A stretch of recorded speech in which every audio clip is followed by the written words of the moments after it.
Mateo Kapitulo 25. Unya ang gingharian sa langit, mahasama sa napulo ka mga ulay nga na nagdala sa ilang mga lamparahan, og nanggula sa pagsugat sa pamanhunon, og ang 5 kanila mga buang-buang, og ang 5 mga maalam, kay ang mga buang-buang sa nagdala sa ilang mga lamparahan, wala sila managdala sa lana uban kanila. Apan ang mga maalam na nagdala sa lana sa ilang mga tibod, oban ang ilang mga lamparahan.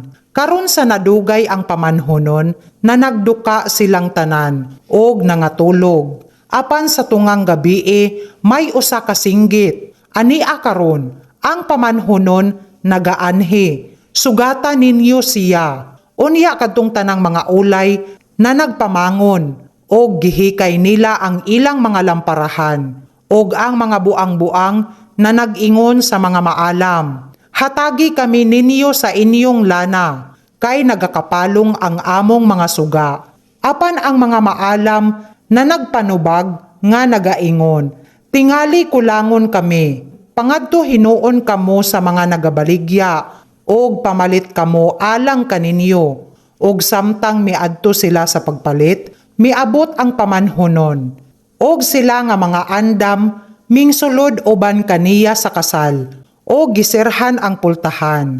Unya nangabot usab ang ubang mga ulay, nga nagaingon, Ginoo, Ginoo, ablihi kami. Apan siya mitubag og nag-ingon, sa pagkamatuod nagaingon ako kaninyo, wala ako makaila kaninyo, busa man nagtukaw kamo, kay wala ninyo hibalui ang adlaw, bisan ang takna nga moanhi ang anak sa tawo. Kay sama sa usa ka tawo nga moadto sa laing yuta, ginatawag niya ang iyang kaugalingong mga ulipon, o gitugyan kanila ang iyang bahandi. Og ang usa, gihatagan niya 5 katalanton, ang usa 2, og ang usa lamang. Sa tagsa-tagsa ingon sa iyang katakos, og unya miadto siya sa laing yuta. Gilayon ang nakadawat sa 5 katalanton, milakaw og gipatigayon niya, og nakakapin og laing 5 katalanton. Sa ingon usab nga pagkaagi, ang nakadawat sa 2, nakakapin usab og 2. Apan ang nakadawat sa usa lamang, milakaw, og sa nagkalot sa yuta, gitaguan niya ang salapi sa iyang agalon. Sa tapos ang usa ka hataas nga panahon, miabot ang agalon ni adtong mga ulipon, og siya nakighusay kanila. Og sa miduol ang nakadawat sa 5 katalanton, og nagdala sa lain nga 5 katalanton, nagaingon, Ginoo, 5 katalanton ang gitugyan mo kanako, tan-awa, ako nakakapin, og 5 pa kalaing mga talanton. Ang iyang agalon miingon kaniya, maayong pagkabuhat, ulipon nga maayo, og matinumanon. Sa jutay matinumanon ikaw, sa daghan nga butang, ikaw pagapiyalan ko. Sumulod ka sa kalipayan sa imong agalon, og sa miduol usab ang nakadawat og 2 katalanton, nag-ingon, Ginoo, 2 katalanton ang gitugyan mo kanako, tan-awa, ako nakakapin og laing 2 katalanton. Ang iyang agalon nag-ingon kaniya, maayong pagkabuhat ulipon nga maayo, og matinumanon.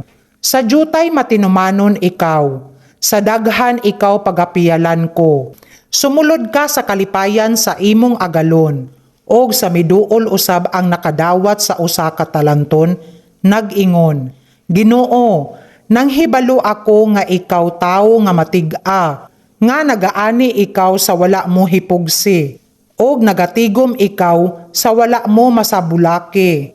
Og sa nahadlok ako, milakaw ako, og gitaguan ko ang imong talanton sa yuta. Tan-awa, ania ang imo, sa mitubag ang iyang agalon, miingon kaniya, dautan og tapulan nga ulipon, hingbaluan mo nga ako nagaani sa wala ko hipugasi, og nagatigom ako sa wala ko hisabulaki. Busa, kinahanglan mo unta itugyan ang akong salapi sa mga tinugyanan sa bangko, og ako sa akong pag-abot mudawat sa ako nga may tubo. Busa, kuhaan ninyo ang talanton kaniya, og ihatag sa adunay na pulo ka talanton, kay ang tanan kadtong adunay iya paghahatagan, og magabaton siya sa kadagaya.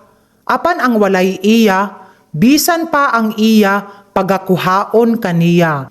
Og ang ulipon nga walay pulos, isalibay ninyo siya sa kangitngitan sa gawas. Didto mauon niya ang paghilak og ang pagkagot sa mga ngipon. Apan kung moanhi ang anak sa tawo sa iyang himaya, og ang tanang mga manulunda uban kaniya, unya magalingkod siya sa lingkuranan nga harianon sa iyang himaya, og pagatigumon sa atubangan niya ang tanang mga nasod, og iyang pagabulag-bulagon sila, ingon sa magbalantay sa kahayupan, nga nagabulag sa mga karnero, og sa mga kanding, og igabutang niya ang mga karnero sa iyang tuo, og ang mga kanding sa wala.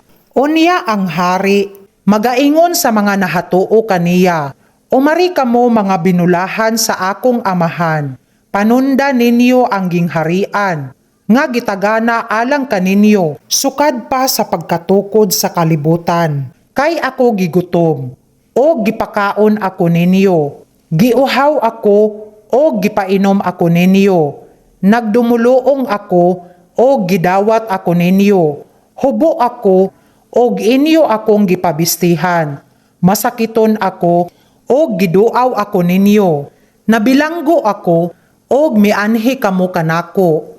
Unya ang mga matarong magatubag sa pag-ingon, Ginoo, anos ikaw namo hikit nga gigutom, o gipakaon ka namo, kun giuhaw, o gipainom ka namo, o anos ikaw namo hikit nga dumuloong, o gidawat ka namo, kun hubo, o gipabistihan ka namo, o anos ikaw namo hikit nga masakiton, kun sa bilangguan, og miadto kami kanimo, og ang hari magatubag, og magaingon kanila.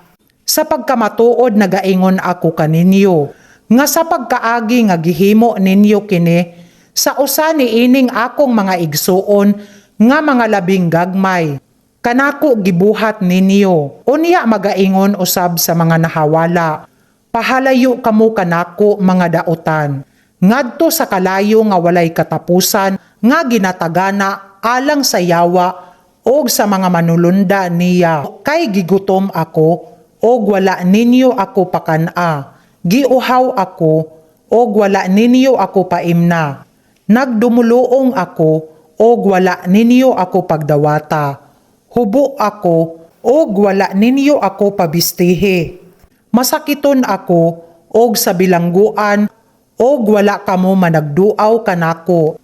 Unya magatubag usab sila sa pag-ingon, Ginoo, anos ikaw namo hikit nga gigutom, kun giuhaw, kun dumuloong, kun hubo, kun masakiton, kun sa bilangguan, og wala kami mag-alagad kanimo. Unya siya magatubag kanila sa pag-ingon, sa pagkamatuod nagaingon ako kaninyo, nga sa pagkaagi nga wala ninyo pagbuhata, sa usa ni ining mga labing gagmay, wala usab ninyo pagbuhata kanako, og kini sila mangadto sa silot nga walay katapusan. Apan ang mga matarong ngadto sa kinabuhi nga walay katapusan.